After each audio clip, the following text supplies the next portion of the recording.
One of the games was the Brisbane Broncos, the mighty Broncos, versus the Sydney Roosters. And coming out from it, basically, there was an exchange between Brisbane half Ezra Mam and Roosters prop Spencer Leniu, hopefully I'm saying the words right, where it was accused at the conclusion of the game that in a verbal exchange between the two players that Spencer Leniu called Ezra Mam a monkey. So Ezra Mam is of Aboriginal descent. Mm-hmm. And this was basically the big news following that because Ezra Mam was apparently extremely upset. He was crying, apparently. Like a grown man. That's pretty intense, actually, right? So he's a proud Aboriginal. They have the Aboriginal rounds and stuff like that. The fun fact about Ezra Mam, before he actually made it to the Broncos, in one of the, they have the Indigenous All-Star Games? Yep. He was a dancer. He was actually like a dancer. Oh, wow. Fun fact about Ezra Mam, he's actually a robotics major as well. So the guy's just...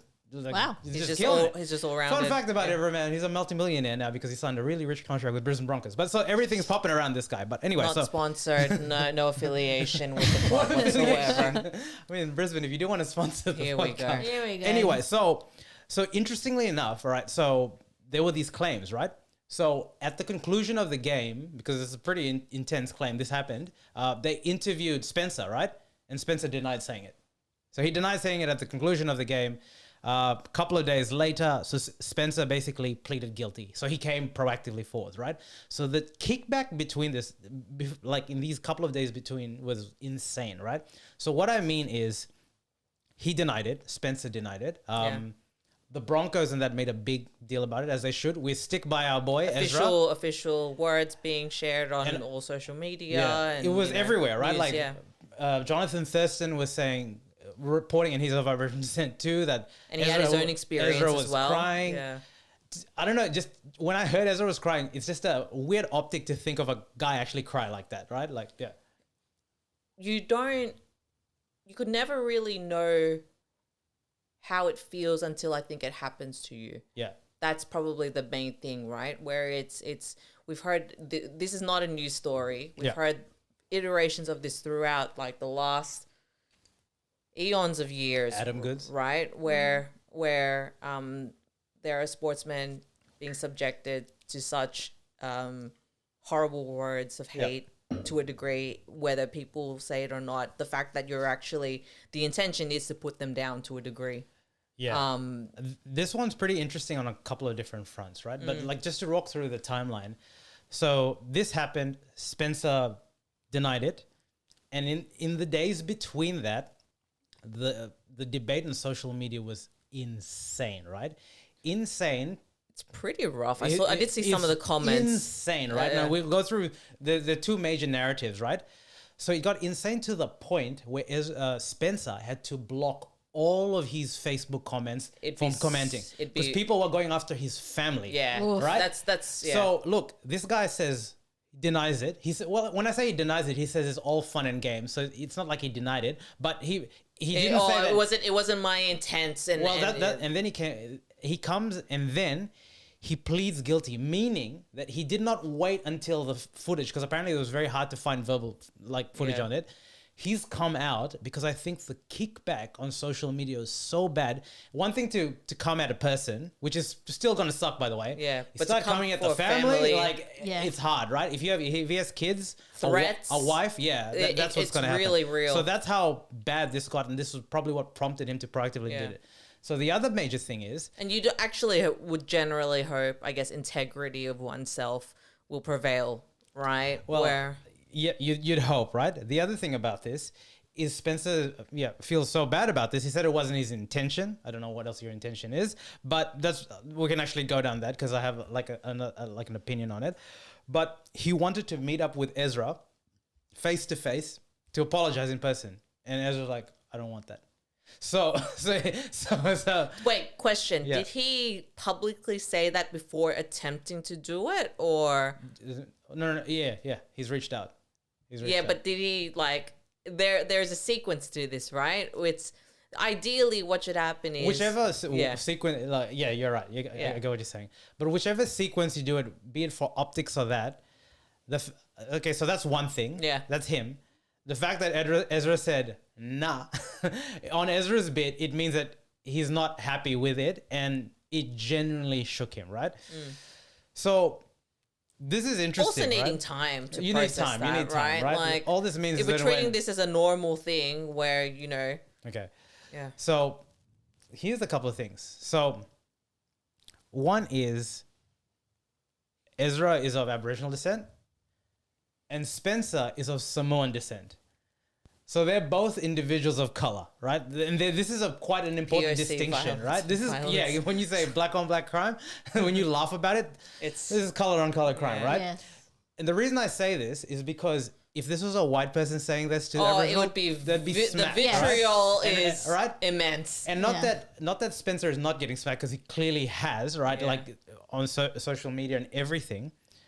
But I find this interesting. I don't know what word to use it, that a person of color would say that. And just to put it out there, he said monkey, right? Okay, so it's derogatory. He's clearly not.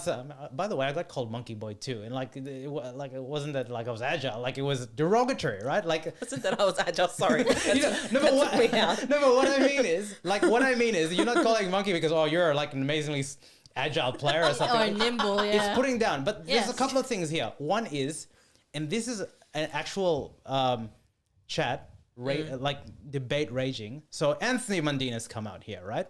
Hear this. Just hear his point of view. His point He of surely would have been subjected to some of that Of too. course he would Yeah. have been. Yeah, he's said that in past. Like Yeah. his story is not even more, sorry, is all about racism, right? And Yeah. like in how he's had to stick it up to the man to get where he got, right? Too, yeah. So you would think that Anthony Mundine is would be an advocate for Ezra, right? But he basically said, listen, I'm paraphrasing here, so go to the video, but effectively the condensed version is, mate, toughen up, son, because a lot of Aboriginals have done that. But okay, maybe you can accept that. Hold up. But the other element that he said, which was just a bit I can't quite think, is like, it's a brown guy saying that to you, so it's not racist. Then I'm like, whoa. This is acceptable. It's acceptable to a it's not that degree it- because it's that classic thing of like I always joke about this with the ex-colleague of mine where we would say something that is I guess more attuned to specific cultures, and then because there is somewhat of an understanding between us, be it like from a friendship level and an ethnicity level, that's okay. Yeah. But if you're outside of it, then it's like, oh, best believe you can't do that. but It's very makes no sense. It's I'm sorry, very it strange. I'm saying that. Look, he's And noting that my example is with a close friend, that's the key he's difference. Samoan. Yeah, and he's Aboriginal, right? yeah. Okay, so Latrell Mitchell, a very proud Aboriginal Yeah. and very famous rugby league player, saw that, and he was very pro Ezra, like supporting. Yeah. He's like, make sure you come down on this guy, give him a hefty suspension, whatever, and the suspension or whatever the punishment hasn't been decided. Yeah. He's like, this is what they teach. This is the bullshit that they teach our people to accept this. Yeah. And racism is racism, no matter what Right. level Yeah. level you say it. And I'm like, Yeah. perfectly well said. This is Yeah. what they teach, just to take it on the chin and stuff like that, right? The difference of perspective is fascinating. And also, he was right? saying, no, you're right. Also, he was saying that our people need to support our people, and just because you've received that in Yeah. the past doesn't That's mean it. you should take it on the That's chin it. again. That's it. That's the sort of the behavior perpetual cycle that where allows that it, continues right? to happen, where it's this generation is now trying to break through that. Yeah. They've seen that before. They don't want a part of it, Yeah. right? And it is that overall argument where it's like, oh, this is now just regular punters that are chiming in. Like I saw comments based on the articles, Hmm. and it is surprising to me that so many of them saying, oh, that guy's soft, which is just and I'll tell you why. And this is where it doesn't make sense, but like, the justification is rugby league is a tough man sport where they're trying to break your neck it's off. the toxic I'm like, masculinity of it. I'm Like, what are we doing? Like, It's 2024, Yeah. guys. Come on. The other thing that I'm trying to like rationalize, and this is a very Australian thing, sledging, right? Mm-hmm. Sledging is it's a sport thing, right? But Australia, it's a sport thing, but we pride ourselves exactly. on it for some No, reason. you're right. Australia, especially in cricket, I remember when they would like be so. And I remember people of color that were playing and saying the sledges that they used to receive. So if you, what do you call, grandidize, like what's the word, man? Like if you accept sledging, or you say, look, he's a great sledger, and stuff like that. You're perpetuating that it's okay, it, right? and you're rewarding that behavior. So then my thing is, at what point does sledging become personal, and then this is the nuance now, racist. So if he said, I can't say, I don't want to get... Don't add. Like, okay, he called him a monkey, right? Again, like, I don't know what the... I don't know what the term is. But like when you sledge, what do you usually say? Like you're a choker? I don't know. You talk usually it's at the ability or something like that, all right? We see sledging or it gets personal for some reason. Well, we see sledging at the UFC go at astronomical levels, but that's a little bit of the show, right? But in rugby league, it's not exactly something that we hear of, right? So I thought that was fascinating. The other thing I think there's probably when punch-ons start happening, right? Yeah, where like somebody said something, or it's usually after somebody's taken out someone's teammate and then they come for you, that type of thing. And so can I say though, like, this is gonna be tricky, but like, if I call an island, and I'm an islander by the way, so I'm from Fijian descent, so if I call you a coconut, no, generally that's what they call you, is that racist? Like, so okay, hold on. Who are you saying it to? So That's the thing, right? Questioning. Hold up. If I'm an islander and I call another islander coconut, is it racist? If I'm an Aboriginal and I call an islander coconut, is it racist? If I'm a white guy and I call an islander coconut, is it racist? You see where I'm getting here? It's very blendy. And now let's make it even more like a thing. Australia's darling Sam Kerr in the news in the same week. And this apparently happened a year ago. Yes. She was at the back of a taxi. It doesn't say it, but I think she's had a couple of drinks. If she'd vomited in it, she called a police officer a white bastard, right? Stupid white bastard. Stupid white bastard. Is bastard a racist term? I'm really confused. But it's been pulled as racist. But it's just based on the because involvement of the color. Her charge is a racism charge. So this is where we're at the point. Well, you know what it is. Well, she said white, right? So it is white. racist, Yeah, right? that's white. That's the. She said you balmy old codger. Oh, like it's not racist. That's what how English. That sounds that's how the English can talk sometimes. You know you said that to me, Ed. You know you said that to me. No. I know that's a term of phrase. Yeah. But what I'm saying is it's the white element, right? Okay, so clearly that is racist, right? Yeah. It's very blurry. It's really blurry. Everyone, just be careful of what you're saying. If you got nothing nice to say, don't say anything at all, and just think like, was I raised to say these things? Or is this coming from a sense of, where is this coming from, this sense of anger? Questioning yourself before you actually put it out in the ether, right? Like, the thing is, in a sport like that where they're niggling, maybe Ezra kicked him on the head, I don't know. Like, there is a bit of thing.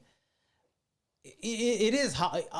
I often wonder in that circumstance, if Ezra hadn't cried or had such a really bad reaction to it, if he had, quote, I'm not saying it's right, taked it on the chin, would it have been such a big deal? Because the reason I say that is, obviously, our society is at a level where we're valuing this more, which is good, by the way. It's a really good thing, right? This is like, these are role models. People look up to these people. They do, right?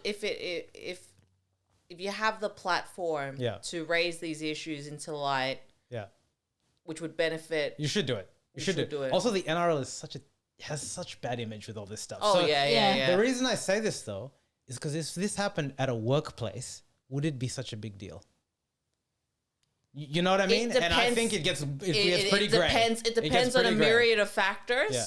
But I would hope that the company in question would take it would take it seriously, investigate it as it should be, and take action accordingly, right? It's I think irrespective of any environment, in any type of workplace, in any school, any kind of where we're having to create a sense of harmony, celebrating diversity, and individualism, because it's supposed to mirror, I guess, like, all of these places do mirror a sense of what society should be. Hopefully it's all gearing towards the good, right? As opposed to perpetuating what we've seen time and time again. Exactly. And just to end it off, we're in Australia, right? We're united under one flag. We have so many different. Are we united under one flag? Okay, whatever. The ideology is that it is the totality of our population and each race and each creed and all that make up the country of Australia, which is really quite unique when you think of the density and the individual of people there. So as you said, we're trying to strive to better each other there. And how we speak and how we respect people, you're right. In the heat of battle, like things can happen, but I would hope to think that we're big enough to think before we speak, especially because words do have actions, and especially now with social media and that, it's very easy to say something off the cuff and think that you have a right to say it because you type things that you would never physically say to someone in front of you. So let's just take a deep breath. If you don't need to say things, sometimes you actually don't need to say things. And if you have made a mistake, it is very hard, but try and correct it there and then. And own the responsibility of it because you said it. Yeah. And strive, aim, take action to really learn from it and to avoid it happening again, right? Mm-hmm. Preach. Exactly. It's a lot of serious stuff, guys.